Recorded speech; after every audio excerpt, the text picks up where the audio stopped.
Oke, udah semua? Sudah, Pak. Assalamualaikum warahmatullahi wabarakatuh. Waalaikumsalam warahmatullahi wabarakatuh. Selamat pagi, Bapak ucapin kepada anak-anak semua nih. Kalian udah hebat, sekarang udah masuk di kelas 11. Terus juga Bapak mengucapin selamat pokoknya ke kalian. Udah menginjakan kaki di kelas 11 ini. Semoga nantinya kalian bisa menyimak pelajaran PKN ini gitu ya dengan baik dan lancar hingga nanti kenaikan kelas, dan juga nantinya kalian bisa masuk PTN yang kalian inginkan. Mungkin sebelum kita mulai pelajaran pada hari ini, Bapak coba untuk absen dulu ya. Untuk Ageng hadir? Hadir, Pak. Oke, Arida? Hadir, Pak. Oktri? Hadir, Roh. Rifki? Present, Pak. Oke, untuk Anita Citra, ada nggak ya? Oh, sepertinya belum masuk ke dalam ruang. Belum masuk kayaknya, Pak. Oke, siap. Terima kasih, Ageng. Terus untuk mempersingkat waktu, mungkin anak-anak jangan lupa ya untuk siapin bahan bacaan buku paketnya, dibuka di halaman 2 dan halaman 3. Karena mungkin langsung kita mulai aja ya pembelajaran kita hari ini untuk mata pelajaran PKN. Tapi sebelum itu, alangkah baiknya kita berdoa. Mungkin doa akan dipimpin oleh Ageng kali ya. Pada Ageng, Bapak silahkan. Ya, makasih, Pak. Mungkin teman-teman sebelum kita mulai belajar, langkah baiknya kita berdoa terlebih dahulu, berdoa dulu kepercayaan dan agamanya masing-masing. Mulai.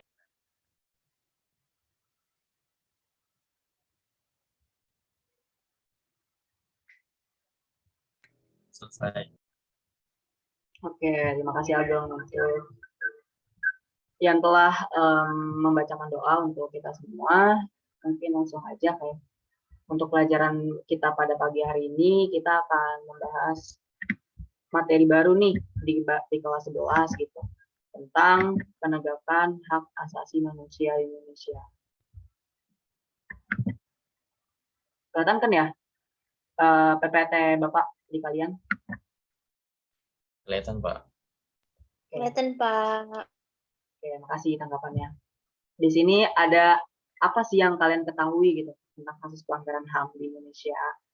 Karena seperti yang kita tahu, HAM itu adalah hak asasi manusia yang dimana kita tuh harus bisa untuk menghormati, menghargai, dan menjamin setiap hak asasi manusia. Terhitung dari dalam kandungan hingga manusia itu meninggal. Nah, di sini Bapak menampakkan ada beberapa contoh kasus HAM yang ada di Indonesia ya. Yang pertama mungkin anak-anak tahu ya, di sini ada terkait PKI di tahun 1965. Yang kedua ini ada tentang kasus dari Marsina, yang kasusnya perempuan itu dihilangkan atau dibunuh, aktivis HAM. Selanjutnya di sini ada kasus 1998. Lanjut di bawahnya ada kasus di Tanjung Priok. Selanjutnya lagi kasus bom Bali. Dan selanjutnya adalah kasus yang baru aja kemarin terjadi, yaitu di Desa Kinitan. Selanjutnya, kasus pelanggaran hak asasi manusia di Indonesia. Pengertian pelanggaran HAM. Pada saat ini, kehidupan, kebebasan, dan kebahagiaan manusia seringkali diabaikan oleh orang lain. Padahal ketiga hal tersebut merupakan sesuatu yang mendasar yang dimiliki oleh manusia. Selain memiliki hak asasi, manusia juga memiliki kewajiban asasi yang diantaranya menghormati, menjamin, melindungi hak asasi manusia lainnya. Jadi jelas ya anak-anak, yang tadi Bapak jelaskan sebelumnya mengenai hak asasi manusia ini, yang dimana kita tuh harus memiliki kewajiban untuk menghargai hak asasi manusia orang lain juga. Kalau misalnya kita mau dihargai, kita harus menghargai orang juga, kayak gitu mungkin konsepnya. Selanjutnya, secara yuridis menurut pasal 1 nomor 6 Undang-Undang nomor 39 tahun 1999 tentang hak asasi manusia, yang dimana pelanggaran hak asasi manusia merupakan setiap perbuatan seseorang atau kelompok orang termasuk aparat negara, baik disengaja ataupun tidak disengaja, atau kelalaian secara hukum, mengurangi, menghalangi, membatasi, atau mencabut hak asasi seseorang atau kelompok. Orang yang menjamin oleh undang-undang dan tidak mendapatkan atau dikhawatirkan tidak akan memperoleh penyelesaian hukum yang adil dan benar berdasarkan mekanisme hukum yang berlaku. Oke, next. Di sini ada bentuk-bentuk pelanggaran HAM, yaitu HAM yang berdasarkan sifatnya, dan di sini pelanggaran HAM berat menurut Undang-Undang Nomor 26 Tahun 2000. Di sini berdasarkan sifatnya, pelanggaran HAM itu tuh dibagi menjadi dua, yaitu pelanggaran yang berat dan pelanggaran yang ringan. Mungkin untuk Oktri boleh dibaca nih, pelanggaran berat itu seperti apa dan pelanggaran ringan seperti apa?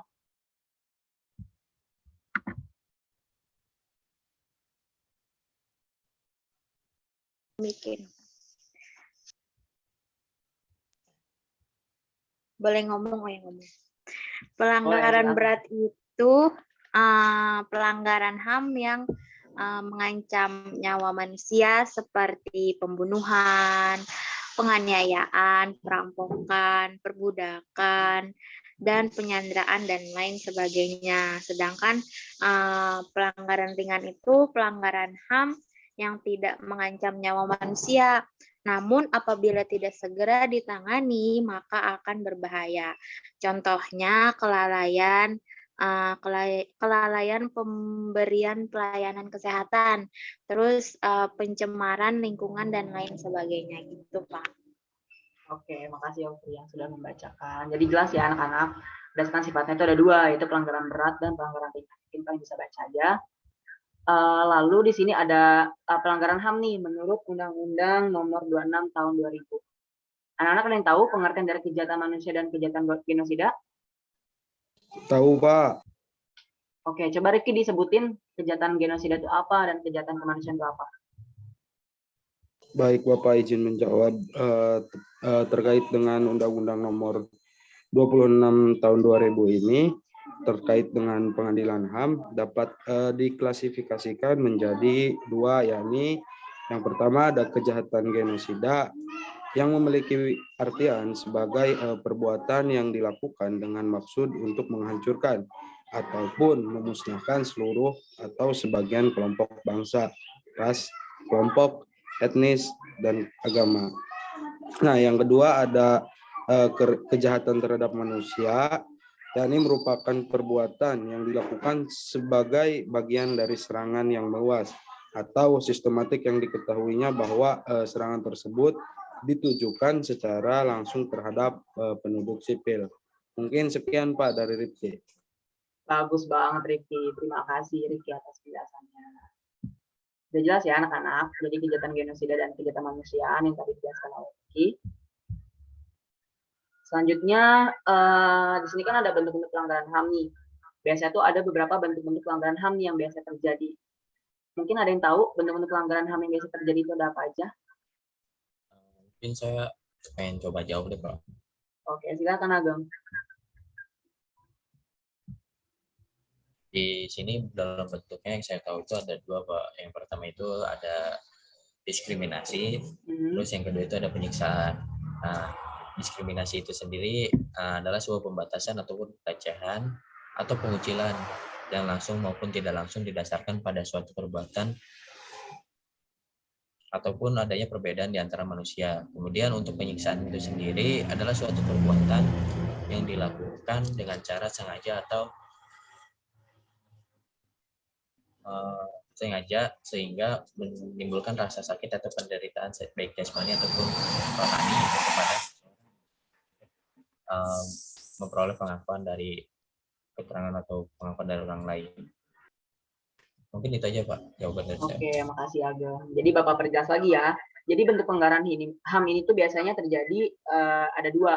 Yang pertama ada diskriminasi dan penyiksaan. Nah, diskriminasi ini seperti yang dijelaskan oleh Ageng, yaitu pembatasan, pelecehan, atau pengucilan yang langsung maupun tidak langsung didasarkan pada pembedaan manusia atas dasar suku, agama, ras, golongan, dan lain-lain terkait yang mengakibatkan penyimpangan atau penghapusan HAM dan kebebasan dasar dalam kehidupan manusia.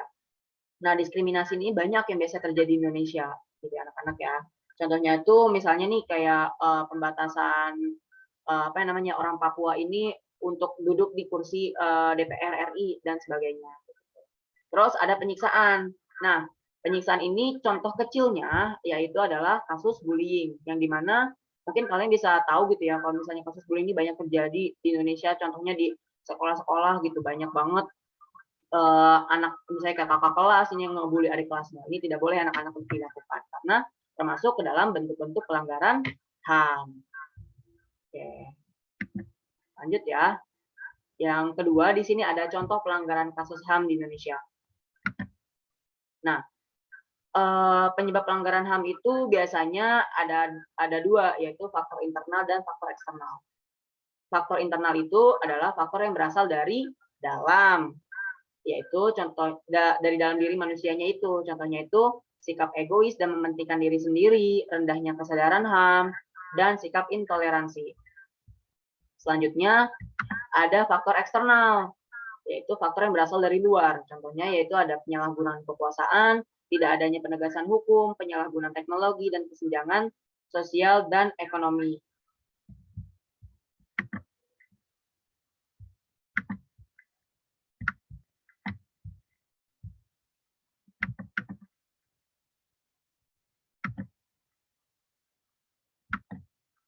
Nah, di sini ada beberapa kasus pelanggaran hak asasi manusia. Ini Bapak ambil contoh kasusnya biasa terjadi di Indonesia gitu. Di sini ada kasus di Desa Kinipan. Terus yang kedua ada kasus apa namanya penghilangan kawasan hutan di Kalimantan. Selanjutnya ada yang di Sidoarjo nih anak-anak. Terus di sini ada kasus begal. Terus ada kasus 1965, OPM, 1965, Tanjung Priuk, dan ini kasus dari Marsina, serta kasus dari, siapa nih? Ada yang tahu nggak? Yang cowok di bawah ini nih.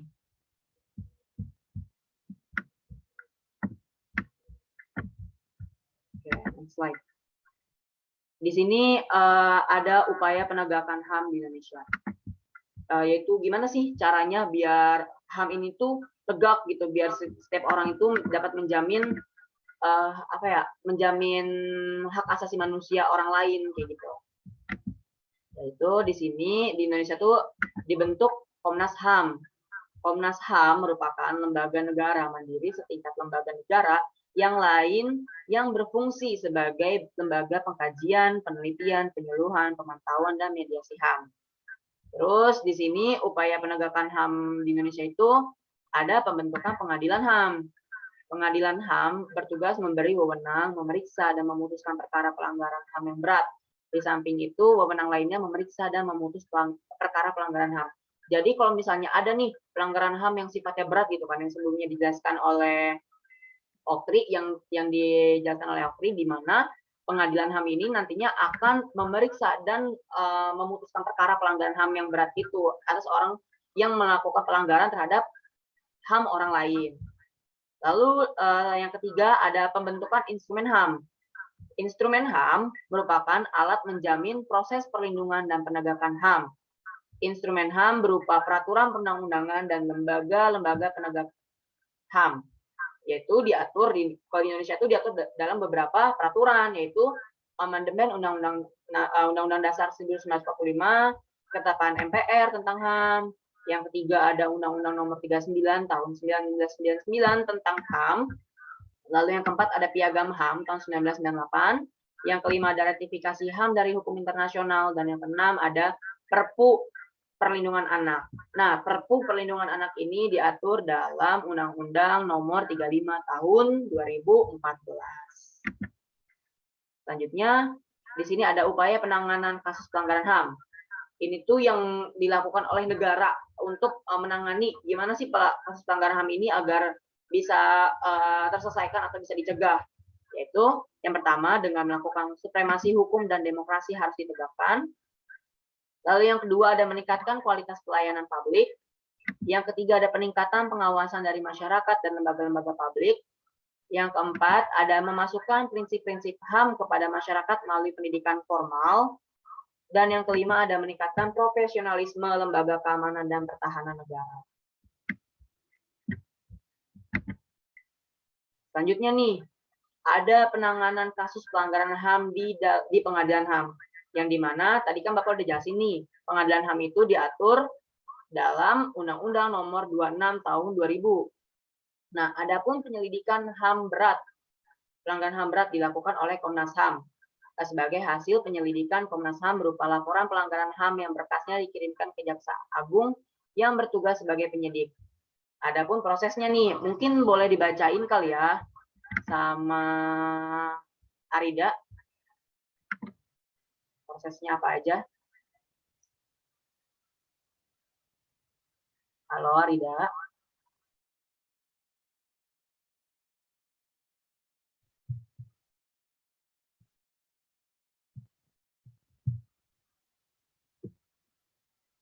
Halo Arida. Oke, mungkin Arida lagi gangguan sinyal kali ya. Mungkin dari Ageng boleh dibacain proses-proses dari penanganan kasus pelanggaran HAM.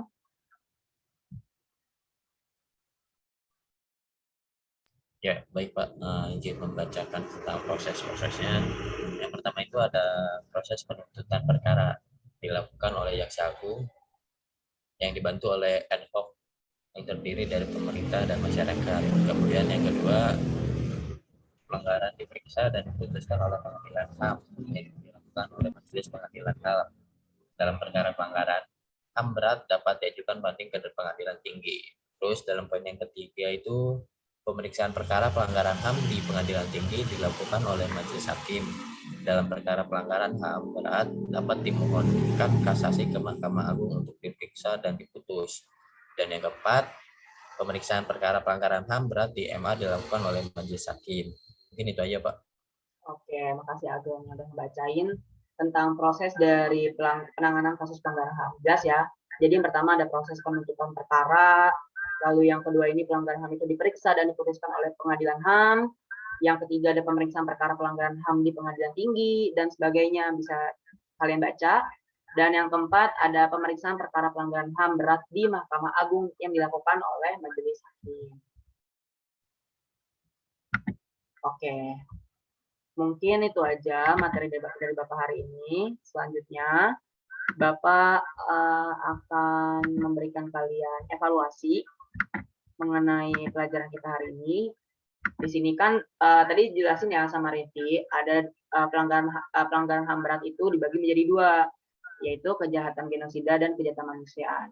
Jadi untuk soalnya ataupun nanti untuk kalian bahan diskusi kita di minggu depan, kalian bisa mencatat soal ini, yaitu yang pertama ada tuliskan contoh kejahatan genosida yang pernah terjadi di Indonesia. Kalian analisis nih penyebab dan dampak terjadinya itu seperti apa. Lalu yang kedua itu tuliskan contoh kejahatan kemanusiaan yang pernah terjadi di Indonesia. Kalian analisis juga nih penyebab dan dampak yang terjadi. Minggu depan Bapak tunggu jawaban dari kalian. Nanti kita akan presentasi atau pemaparan satu persatu mengenai kasus-kasus pelanggaran HAM ini. Mungkin untuk kejahatan kemanusiaan ya, sebelum kita tutup, ada yang tahu nggak nih kejahatan kemanusiaan yang biasa terjadi di Indonesia itu contohnya itu apa aja sih kejahatan kemanusiaan itu? Biar kalian tuh nanti tahu nih nanti jawaban kemungkinan untuk jawabannya kejahatan kemanusiaan seperti apa dan kejahatan genosida seperti apa. Silakan. Ada yang tahu? Contoh kejahatan kemanusiaan?